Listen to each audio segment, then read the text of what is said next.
진짜란 걸 증명해 주시. 그야 때가 되었구나.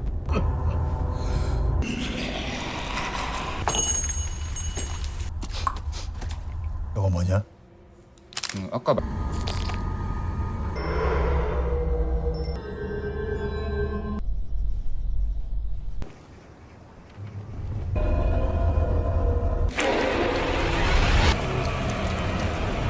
Yotteratawa 2500 tahun yang lalu, ada iblis yang ingin membuka pintu neraka dan menjadikan dunia seperti di neraka. Tapi Sang Buddha sendiri langsung turun tangan dan menggagalkan rencana iblis itu dengan mencabut kedua matanya. Karena mata merah dan mata hitam adalah sumber seluruh kekuatan iblis itu. Lalu Sang Buddha menyegel keduanya di dua penjuru dunia, timur dan barat. Selama ribuan tahun, pintu segel itu tetap tertutup, sampai seorang manusia yang tamak dan bodoh memutuskan untuk membukanya kembali. Dan kini ada 8 hari tersisa. Dan langsung saja kita ke ceritanya.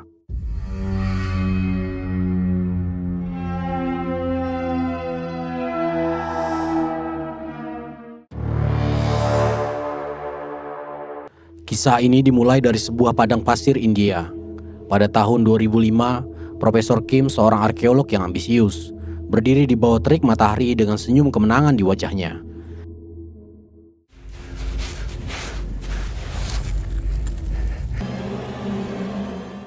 Tapi dunia tidak percaya. Pengujian laboratorium menyebutnya penemuan palsu. Media mengejeknya, komunitas ilmiah membuangnya seperti sampah. Profesor Kim yang dulunya penuh semangat, berubah menjadi pria yang penuh amarah dan pendendam. 놈들이지 않았어. 니들이 진짜란 걸 증명해 주시. 아마보도 그때부터에 두 가리시아디. 그야. Lalu Profesor Kim berbicara, "Buktikan bahwa aku benar." Sempat tak ada reaksi apa-apa, tapi tiba-tiba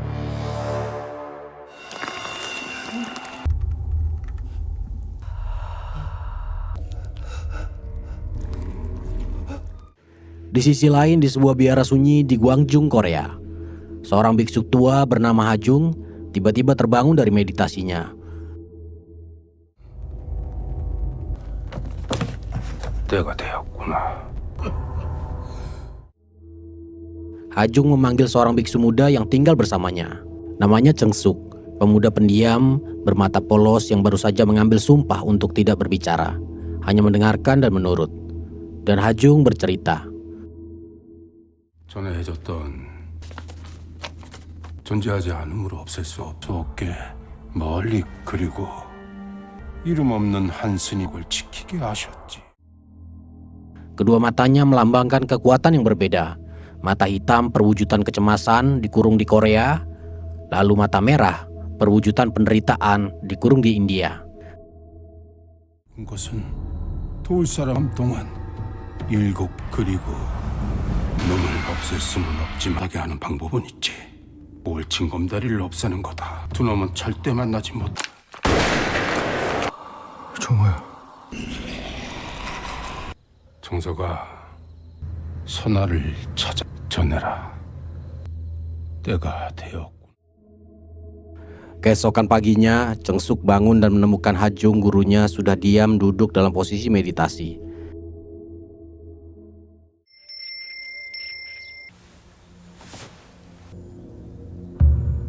그럼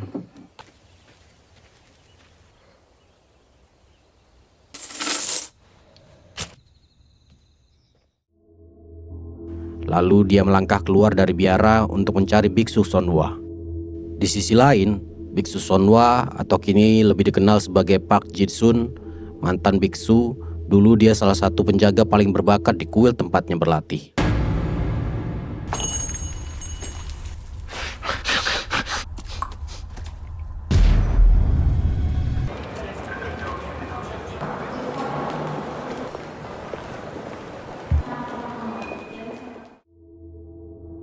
Sementara itu di kota yang sama, Detektif Kim Ho-tae sedang berdiri di depan sebuah mayat seorang pemburu di dalam hotel.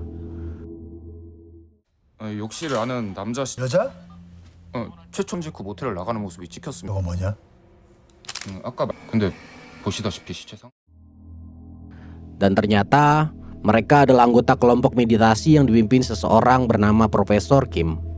Detektif Hautei belum tahu apa-apa tentang semua ini, tapi dia tahu ada pola, dan pola itu sangat mengerikan dan mematikan.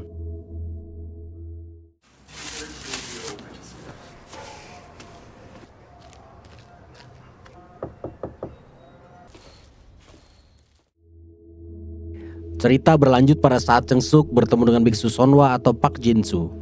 Dia langsung memberikan pesan dengan kertas memo yang mengatakan bahwa Biksu Hajung sudah meninggal.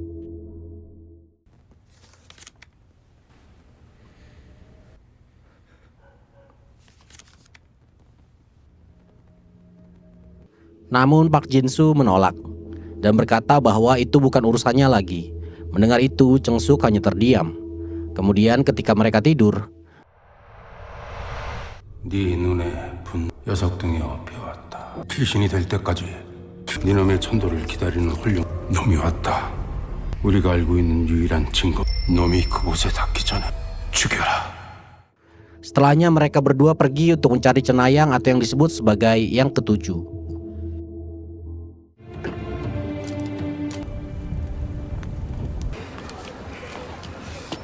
고맙습니다.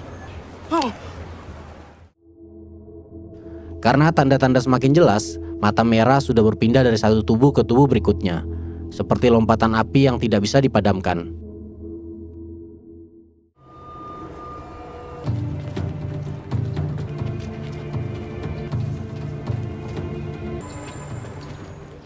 Profesor Kim tidak hanya ingin membuka mata merah, dia juga telah menyiapkan 7 batu pijakan bagi mata itu untuk melompat satu demi satu menuju tujuannya. Di hari ke-8 bersatu dengan mata hitam. 꼬리 왜 그래?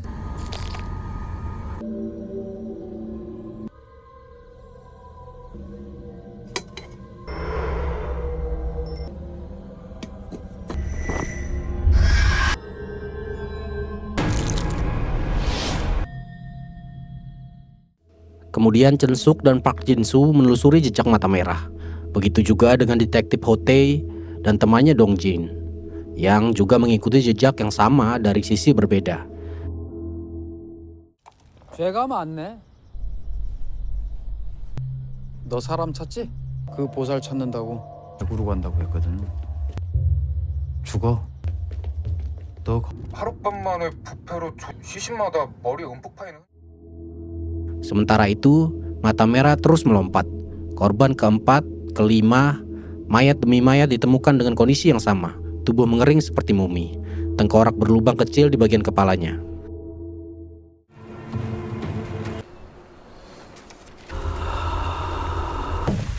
저기요. 안 돼. 신원 동태 후보 인근 연사체 심 잠깐만요. 습니까?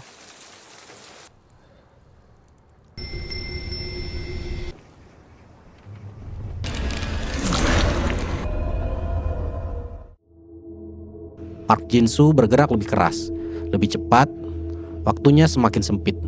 Dia yakin dukun perawan yang dimaksud adalah perempuan yang ada di rumah itu. Ternyata rumah cenayang itu adalah rumah tempat Aren membukakan pintu untuk Cheng Suk. 하나인데 분기 행사 그거 1년 전에 그 학생 울고 자살이요? 알아보니까 자살 시도했던 사람 우린 여기서 헤어진다. 마음대로 돌아가라. 뭘 하시는진 모르지만 내가 이제 누굴 죽여야 한다.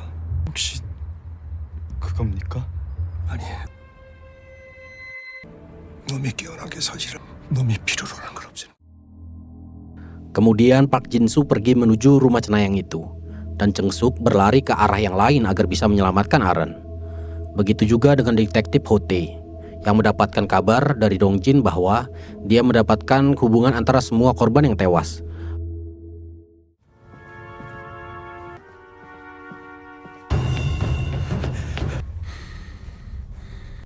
왜? 박사 13년 전에 1년 전까지 운영했는데 대구 지역 오프라인 모임사 근데 출 여고생 그리고 제가 형한 그 처녀부살집 나도 출발해. Lalu detektif Hote meminta alamat dari cenayang itu kepada Dojin, dan mereka bergegas menuju ke sana. Cheng Suk tiba lebih dulu daripada yang lainnya dan membawa Aran pergi dari sana untuk menuju ke Gunung Guk. 도망쳐야 돼요.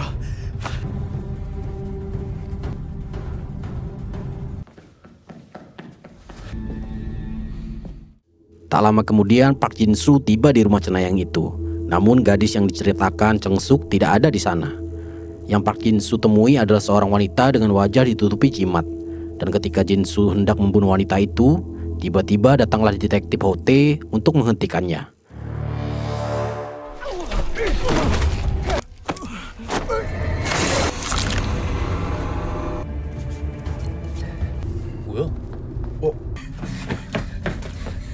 버려!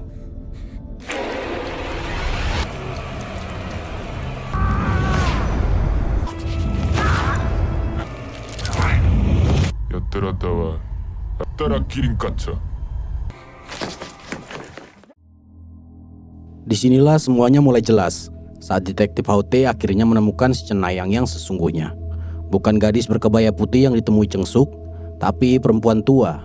Dan si cenayang itu mengungkapkan rahasia kebenaran yang mengguncang segalanya. 날 따라왔어. 학대받던 아이, 끝나길 바라마던 아이. 남자가 나타난 거야. 하지만 행복은 언제나. Aran dipaksa menjadi tumbal demi membantu Profesor Kim untuk membuktikan legenda si mata iblis. 그 진야가 필요해. 세상 사람들이 다 나 안 믿어도 아빠 믿지. 마지막 징검다리는 재물이 필요해.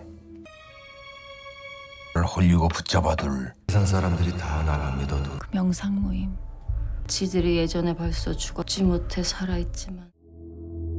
Karena ternyata semua pengikut meditasi Profesor Kim adalah orang-orang yang seharusnya sudah mati, tapi tidak jadi mati, dan melalui perantara darah mereka semua, si mata merah mengikuti bau darah yang sudah dikorbankan untuk menjadi batu pijakan langkah demi langkah menuju si mata hitam. 그리고 그 사람들을 그 재물들의 피냄새를 하나, 둘, 검은 것에게 가는 것. 그 형사 피로. 지가 살아있지 않다는 걸 모르. 아까 그래서 나 대신 징 걸려줬어. 그렇게 하면 죽던 애를 물속에서 너구나? 그럼 그 죄는 내 죄가. Sehingga sekarang Dongjin, asisten detektif Hote itu sudah dikuasai mata merah. Tanpa Dongjin sadari, dia sudah dikorbankan untuk menjadi pengganti si cenayang, menjadikan Dongjin adalah batu pijakan terakhir. Dan mata merah sekarang sudah hampir sampai di tujuan akhirnya, untuk bersatu dengan mata hitam.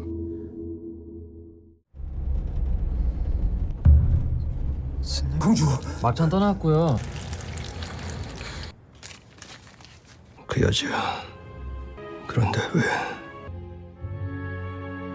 두려움 앞에선 모두 니놈이 곧 죽을 줄 알고. 그렇다면 막 징검다리를 밟은 게지.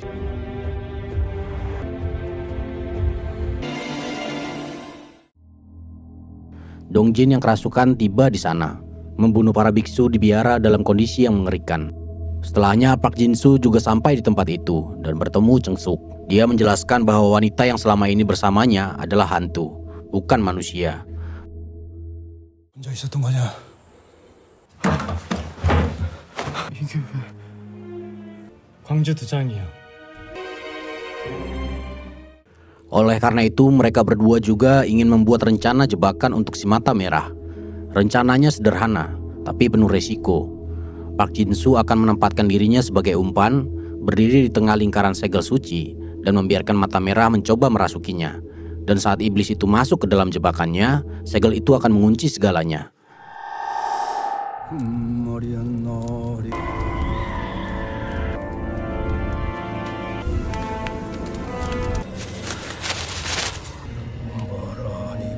살인을 할 수 있는 존재. 네가 북산에서 출가하던 날 유일한 존재. 그가 이 산을 버리고 도망. 네가 아니라. 메랑.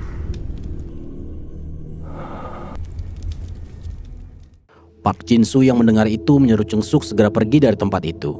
Tapi semuanya sudah terlambat, karena tatapan iblis berpindah ke arah Cheng Suk dan mulai mengejarnya.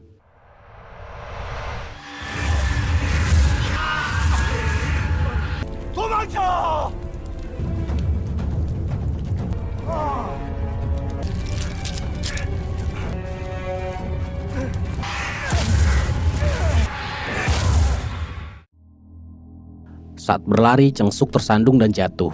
Tapi tiba-tiba datanglah detektif Hao Tae yang langsung menghampiri Dong Jin. Tetapi Dong Jin langsung menghempaskan tubuh detektif itu.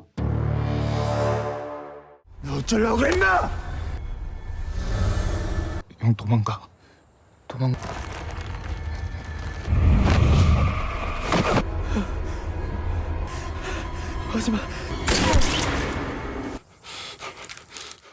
Akan tetapi detektif Hao Tae yang tidak tahu apa-apa, atau lebih tepatnya bodoh, langsung menembak Park Jin Soo sampai membuat Park Jin Soo tak berdaya, sehingga membuat iblis itu sudah berpindah menguasai tubuh Cheng Suk.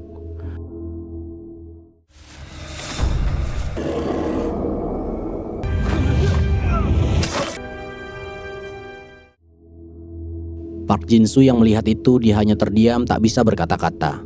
Kemudian si mata merah membuka segel batu itu dan melepaskan mata hitam keluar. 네가 증오하던 여자의 자식이야. 가자.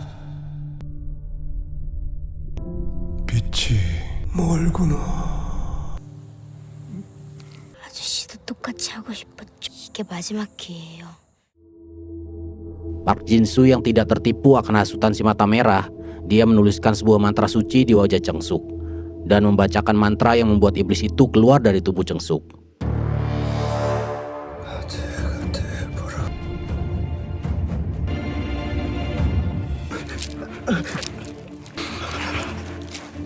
병우라! 지난 일들 모두 미안하다.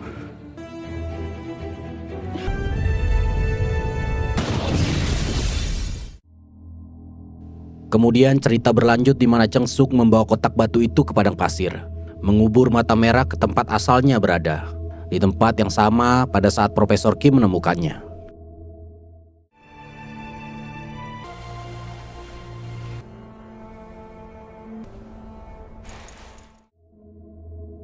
Tanda bahwa arwahnya masih terkurung di bumi, belum bisa berpindah ke tempat seharusnya.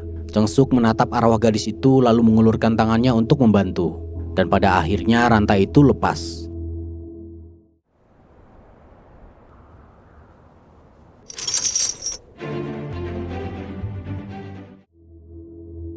Iblis dalam film ini bukan monster bersayap yang menyemburkan api. Hanya mata merah adalah penderitaan, mata hitam adalah kecemasan. Dua hal yang paling manusiawi di dunia. Dijadikan senjata oleh iblis untuk menghancurkan umat manusia. Dan orang-orang yang menjadi korbannya bukan orang jahat, bukan juga penjahat. Mereka hanya orang-orang yang pernah berada di titik paling gelap dalam hidupnya, yang pernah berpikir bahwa mengakhiri segalanya adalah satu-satunya jalan keluar. Film ini bukan sekedar film horor. Ini adalah pengingat bahwa di balik mitologi dan iblis yang mengerikan, ada pesan yang sangat nyata, bahwa amarah yang disimpan terlalu lama bisa menghancurkan, bahwa pengampunan bukan tanda kelemahan, dan bahwa kadang satu-satunya cara untuk mengalahkan kegelapan adalah dengan memilih untuk tidak membiarkan kegelapan itu menguasaimu. Sekarang bagaimana dengan kalian? Apa saja kecemasan kalian di dunia ini? Dan penderitaan apa yang paling kalian takutkan? Tulis di kolom komentar. Jika ada request untuk cerita film yang ingin dibuat alurnya, silakan tulis pada kolom komentar. Akhir kata, dengan segala hormat, saya mengucapkan terima kasih. Sampai jumpa di alur cerita film selanjutnya. Ciao.